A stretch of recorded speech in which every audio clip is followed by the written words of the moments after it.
പ്രിയമുള്ളവരെ, TV ചാനലുകളിലെ ഏറ്റവും പുതിയ തരംഗമായ റിയാലിറ്റി ഷോയിലൂടെ കണ്ണഞ്ചിപ്പിക്കുന്ന സമ്മാനങ്ങൾ നേടിയെടുക്കാൻ പരിശ്രമിക്കുന്ന ഒരു കുടുംബത്തിന്റെ വിശേഷങ്ങളിലേക്ക് ഇതാ ഒരു എത്തിനോട്ടം.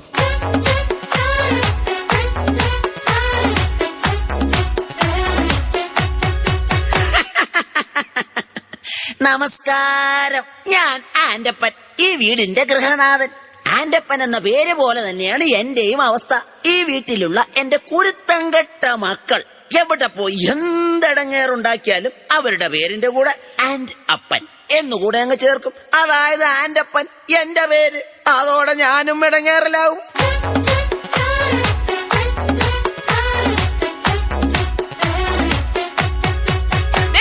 ഞാൻ മഹിളാരത്ന റിയാലിറ്റി ഷോയ്ക്ക് വേണ്ടി പാട്ട് പ്രാക്ടീസ് ചെയ്തോണ്ടിരുന്നപ്പം നിങ്ങൾ എന്തിനാ വീടിന്റെ പുറത്തിറങ്ങി നിന്നത്? ഞാൻ പുറത്തിറങ്ങി നിന്നില്ലെങ്കിലേ നാട്ടുകാരി വിചാരിക്കും ഞാൻ നിന്നെ പിടിച്ച് തല്ലിയിട്ട് നീ കിടന്ന് കരയുകയാണെന്ന്. ഓ, നിങ്ങളെ ഇന്ന് ഞാൻ പാട്ട് മാത്രമല്ല, ഭരതനാട്യം, മോഹിനിയാട്ടം, കുച്ചിപ്പുടി, കഥകളി, ഓട്ടംതുള്ളൽ, മോണോ ആക്ട്, ഇതിനൊക്കെ ഞാൻ പ്രാക്ടീസ് ചെയ്യുന്നുണ്ട്, അറിയാവോ?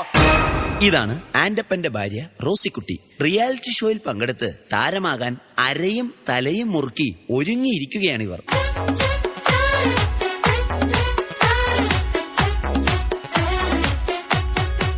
പ്രിയപ്പെട്ട അപ്പച്ചനും അമ്മച്ചിക്കും മൂത്ത മകൻ കാതികൻ മാത്തുക്കുട്ടിയുടെ 1000 അഭിവാദനങ്ങൾ. മോനെ മാത്തുക്കുട്ടി, നിന്റെ ഇന്നലത്തെ കഥാപ്രസംഗ പരിപാടി എങ്ങനെ ഉണ്ടായിരുന്നടാ? അതൊരു കഥയാണ് അമ്മച്ചി. റിയാലിറ്റി ഷോയിലൂടെ ശ്രദ്ധേയനായിക്കൊണ്ടിരിക്കുന്ന എന്റെ കഥാപ്രസംഗം കേൾക്കാൻ ഇതുവരെ ഒറ്റൊരുത്തൻ പോലും വന്നില്ല. അയ്യോ, അതെന്താ? ഞാനാണ് കഥാപ്രസംഗം അവതരിപ്പിക്കാൻ വരുന്നതെന്ന് ആ കമ്മിറ്റിക്കാർ പരസ്യം ചെയ്തില്ലാന്നേ. അവര് പരസ്യം ചെയ്തില്ലേലും നീ വരുന്ന വിവരം എങ്ങനെയോ ലീക്കായിട്ടുണ്ട്. അതായിരിക്കും ആരും വരാത്തത്. അപ്പച്ച കണ്ടല്ലോ, ഇതാണ് ആന്റപ്പന്റെ മൂത്ത മകൻ കാതികൻ മാത്തുക്കുട്ടി, ഈ കുടുംബത്തിലെ മറ്റൊരു റിയാലിറ്റി താരം.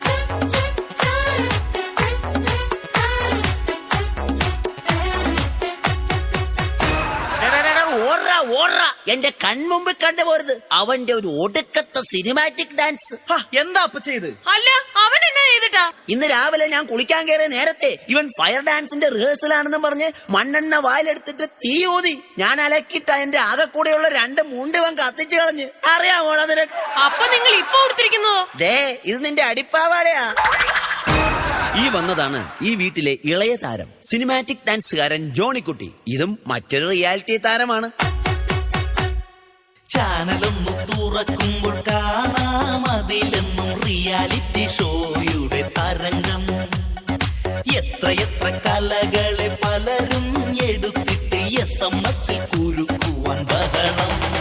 എന്റെ കർത്താവേ, ഇത് ഞാൻ എങ്ങനെ സഹിക്കും? എടി, ഇറങ്ങി വാടി ഇങ്ങോട്ട്. എന്റെ മോന്റെ ഭാര്യയാണെന്നൊന്നും ഞാൻ നോക്കത്തില്ല. ഇറങ്ങി വരാൻ. എന്നാടി റോസക്കുട്ടി, നിങ്ങൾ അറിഞ്ഞോ, ഞാൻ മഹിളാരത്നത്തിന്റെ അടുത്ത എപ്പിസോഡിന് ഉടുക്കാൻ മേടിച്ച പുത്ത സാരി എടുത്ത് നിങ്ങളുടെ മരുമകളുണ്ടല്ലോ ആന്ധ്രന്ന് വന്ന വെള്ളപ്പൊക്കക്കാർക്ക് എടുത്ത് കൊടുത്തിരിക്കുന്നു. അഹങ്കാരി. അതിന് നിന്നെ പിടിച്ചാലും വെള്ളപ്പൊക്കക്കാർക്ക് കൊടുത്തില്ലല്ലോ. വേണേൽ അവൾ അതും ചെയ്യും, അതിന്റെ അപ്പുറം ചെയ്യും. എടി മോളി, ഇങ്ങോട്ട് വാടി. നിന്നെ ഇന്ന് ഞാൻ എന്താ നിങ്ങൾ തൊള്ള തുറക്കുന്നത്? എടി, അമ്മച്ചിയുടെ സാരി നീ പിച്ചക്കാർക്ക് എടുത്തു കൊടുത്തോ? ഓ, റിയാലിറ്റി ഷോ. ഇങ്ങനെ റിയാലിറ്റി പ്രാന്തുള്ള കുടുംബത്തേക്കാണല്ലോ എന്റെ കർത്താവേ എന്നെ കെട്ടിയെടുത്തത്. നിർത്തടി. ഈ റിയാലിറ്റി ഷോയൊക്കെ ഞങ്ങളെ പോലുള്ള കലാകാരന്മാർക്ക് പറഞ്ഞിട്ടുള്ളതാ. അതൊന്നും നിനക്ക് പറഞ്ഞാ മനസ്സിലാവുകയല്ല. അയ്യടാ, ഞങ്ങളുടെ കുടുംബക്കാരത്ര മോശക്കാരൊന്നുമല്ല. എന്റെ അമ്മച്ചി നല്ല ഒന്നാന്തര എഴുത്തുകാരിയാ. അമ്മച്ചിയുടെ കഥ വല്ല നിങ്ങൾ വായിച്ചിട്ടുണ്ടോ? പിന്നെ അതിപ്പോ എന്നെ വായിക്കാനാ? നിന്റെ തള്ളയുടെ കഥ നാട്ടി മൊത്തം പാട്ടല്ലേ? എന്താ പറഞ്ഞത്? നീ പോടി അവിടുന്ന്. എന്നെ പറഞ്ഞാലുണ്ടല്ലോ. നിന്നെ പറഞ്ഞാ നീ എന്ത് ചെയ്യടി? നിങ്ങളിങ്ങ് വാ. കൊറേ നാളായിടി നിന്നെ സഹിക്കാൻ തുടങ്ങിയിട്ട്. നിങ്ങൾ പോതല്ലേ. വെള്ളമെടുക്കും മരുമോളെ, കുശുമ്പെടുക്കണ കെട്ടിയോളെ, മനുഷ്യന് തിരി തലക്ക് വെളിവ് തന്നൂടെ. നേരം വെളുക്കുമ്പോ രണ്ടാളും ഒരു വിളിച്ചുകൊണ്ട് അഭ്യാസം. രണ്ടാളും കൂടി നല്ല കുടുംബം കുളം തോണ്ടും. പെണ്ണുങ്ങൾക്കുള്ളൊരു നാക്കും വായിന്ന് വന്നൊരു വാക്കും. എത്ര കുടുംബം കലക്കി നാട്ടിൽ. പെണ്ണുങ്ങളെ നിങ്ങൾ ഇങ്ങനെയായാലോ കഷ്ടം. എന്താ കൂട്ടാ?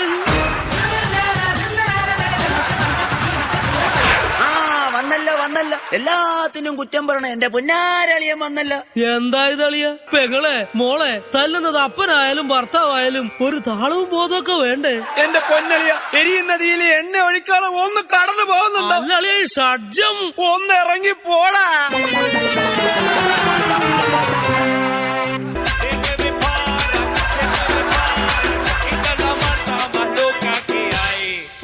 കമോൺ ബോയ്സ്, റിയാലിറ്റി ഷോയിലെ സൂപ്പർ താരമായ എന്റെ കൂടെ ഡാൻസ് പഠിക്കാൻ പറ്റിയത് നിങ്ങളുടെ ജീവിതത്തിലെ ഒരു ഭാഗ്യം മാത്രമായിട്ട് കരുതിയാൽ മതി. ആദ്യമായി നമുക്ക് പുതിയ സ്റ്റെപ്പ് പഠിക്കാം. 3, 4.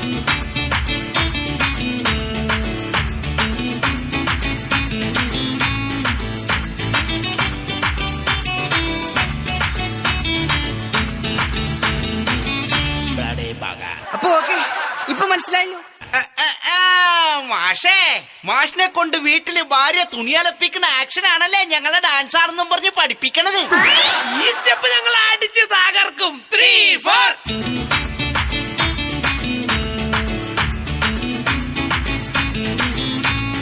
നിർത്തടാ, ഇതെന്നാ കോപ്രാമൊക്കെയാണ് കാണിക്കുന്നത്. അപ്പ ഇത് ഞങ്ങളുടെ പുതിയ സ്റ്റെപ്പാണ്. കോപ്പാണ്. എടാ, ഈ റിയാലിറ്റി ഷോയുടെ കാര്യം പറഞ്ഞ് ചുമ്മാ കോപ്രായം കാട്ടി നടക്കാതെ വല്ല പണിക്ക് പോടാ.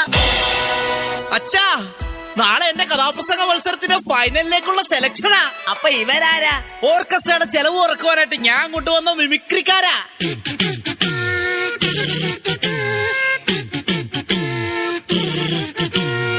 എടാ മാത്തുക്കുട്ടി, നിന്റെ കഥ ഇതുവരെ അമ്മച്ചു കേട്ടില്ലല്ലോടാ. നിങ്ങൾക്ക് വേണ്ടി കഥയുടെ ഒരു ചെറിയ ഭാഗം ഞാനിവിടെ അവതരിപ്പിക്കുകയാണ്. Correct music. അതാ, കിഴക്കേ ചക്രവാളത്തിൽ പ്രഭാതം പൊട്ടിവിടർന്നു. എന്താണത് മനസ്സിലായില്ലേ? ഇത് സുപ്രഭാത പൊട്ടിവിടുന്ന സൗണ്ടാണ്. 1975 കോമഡി ആയിട്ടാവും വരും. സഹൃദയരെ, എടാ പൊന്നുമോനെ, നീ കഥ പറ. സഹൃദയരെ, ഇനി കഥയുടെ സുപ്രധാനമായ രംഗമാണ് ഞാനിവിടെ അവതരിപ്പിക്കുന്നത്. അങ്ങനെ നമ്മുടെ കഥാനായകൻ കഥാനായികയുമായി കണ്ടുമുട്ടുന്നു. ഒരു ഉറച്ച തീരുമാനമെടുക്കാൻ നായകന് സാധിക്കുന്നില്ല. നായകന്റെ കൂടെ പോകണോ അതോ തിരിച്ചു വീട്ടിലേക്ക് പോകണോ എന്നൊരു തീരുമാനമെടുക്കാൻ നമ്മുടെ നായികക്കും കഴിയുന്നില്ല.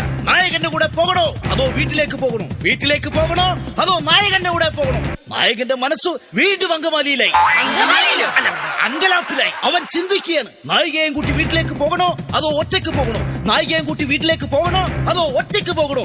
അങ്ങനെ പ്രതിസന്ധിയിലായ നായകൻ ദുഃഖഭാരത്താൽ പുഴയിലേക്ക് എടുത്തൊരു ഒറ്റ ചാട്ടം. സഹൃദയരെ, വെള്ളത്തിൽ നിന്നും ഇങ്ങനെ മുങ്ങിപ്പൊങ്ങിക്കൊണ്ട് അവൻ കരയിൽ നിൽക്കുന്ന നായികയെ നോക്കി പറഞ്ഞു. വെള്ളത്തിൽ നിന്ന് പൊങ്ങി വന്നവൻ കരയിൽ നിൽക്കുന്ന നായികയെ നോക്കി പറഞ്ഞു. ഓ, നായികയെ നോക്കി പറഞ്ഞു, ഒന്ന് ഇറങ്ങി പോടാ. ഇവർ പങ്കെടുത്ത റിയാലിറ്റി ഷോയിലെ ഒരു കടുത്ത മത്സരത്തിന് ശേഷം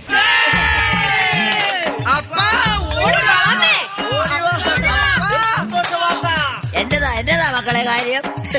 എന്റെ പൊന്നപ്പ, റിയാലിറ്റി ഷോയിൽ എല്ലാ ഐറ്റത്തിലും ഞങ്ങൾ എല്ലാവരും ഫൈനലിലെത്തി.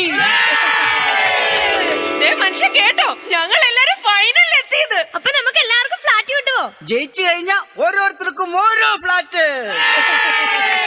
ഫൈനലിൽ എത്തിയിട്ട് എന്നാ കാര്യം? ജയിക്കണമെങ്കിൽ SMS കിട്ടണമല്ലോ. അതിനുള്ള വഴി ഞങ്ങൾ കണ്ടിട്ടുണ്ടല്ലോ.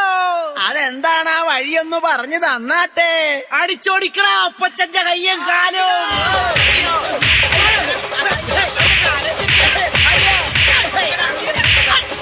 അയ്യോ, എന്തിനാടാ അപ്പന്റെ കയ്യും കാലും തല്ലി ഓടിച്ചത്? അപ്പനെ തല്ലി കയ്യും കാലും ഓടിച്ചാലേ റിയാലിറ്റി ഷോയിൽ കാണിക്കാനായിട്ട് ചാനലുകാർ വന്ന് ഷൂട്ട് ചെയ്യുമല്ലോ. അത് സ്ലോ മോഷനിലും ബ്ലാക്ക് ആൻഡ് വൈറ്റിലുമായി TV കാണിക്കുമല്ലോ. അതെന്തിനാ?